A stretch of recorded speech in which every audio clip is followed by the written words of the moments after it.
Terima kasih Anda masih menyaksikan Kabar Siang pemirsa. Nama Anies Baswedan kembali masuk dalam radar partai politik untuk kandidat calon gubernur Jakarta pada November mendatang.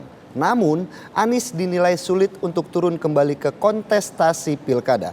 Karena selain tak memiliki kendaraan politik, ia pun sulit menang mudah karena nama tokoh besar lain yang akan ikut bertarung.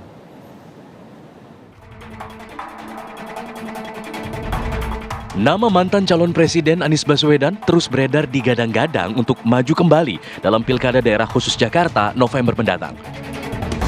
Setelah disebut serius akan mempertimbangkan diri kembali turun ke ranah Pilkada lokal kawasan Jakarta, Anies masih perlu mencari kendaraan politik.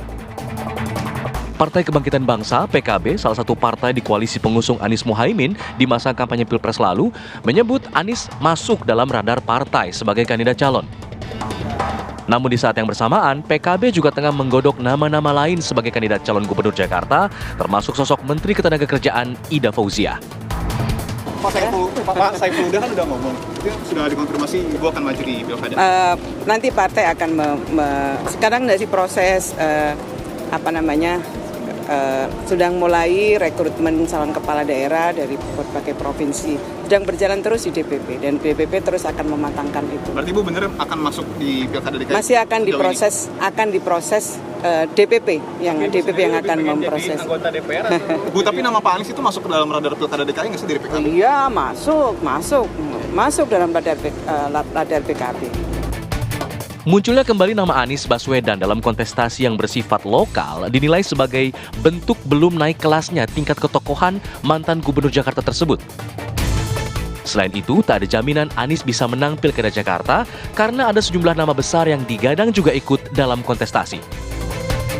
Ini yang sepertinya cukup ramai diperbincangkan, bahwa seakan-akan ketika Anies menyatakan cukup siap berkompetisi di Pilkada Jakarta, publik menilai ini bukan hanya soal bagaimana Anies membangun eksistensi politiknya kembali, tapi secara politik grade Anies itu memang tidak naik pada level politik nasional. Karena apapun judulnya, sampai hari ini belum terlihat partai politik yang cukup signifikan untuk mengusung Anies Baswedan sebagai kandidat di Jakarta. PKS misalnya masih menjadikan Anies sebagai ban serep. PKB misalnya juga menjadikan Anies sebagai opsi yang lain. Karena PKB dan PKS itu punya intensi untuk memajukan calon internal mereka. Ini tentu tantangan terbesar yang dihadapi oleh Anies. Tak ada jaminan bahwa Anies itu akan memenangkan pertarungan. Karena sejumlah nama-nama besar juga sangat mungkin akan maju, misalnya seperti Ridwan Kamil.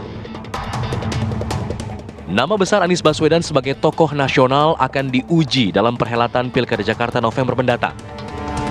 Akankah sosok Anies masih dipandang manis layaknya gula di Pilpres lalu? Atau justru masanya dianggap sudah habis? Tim TV One mengabarkan.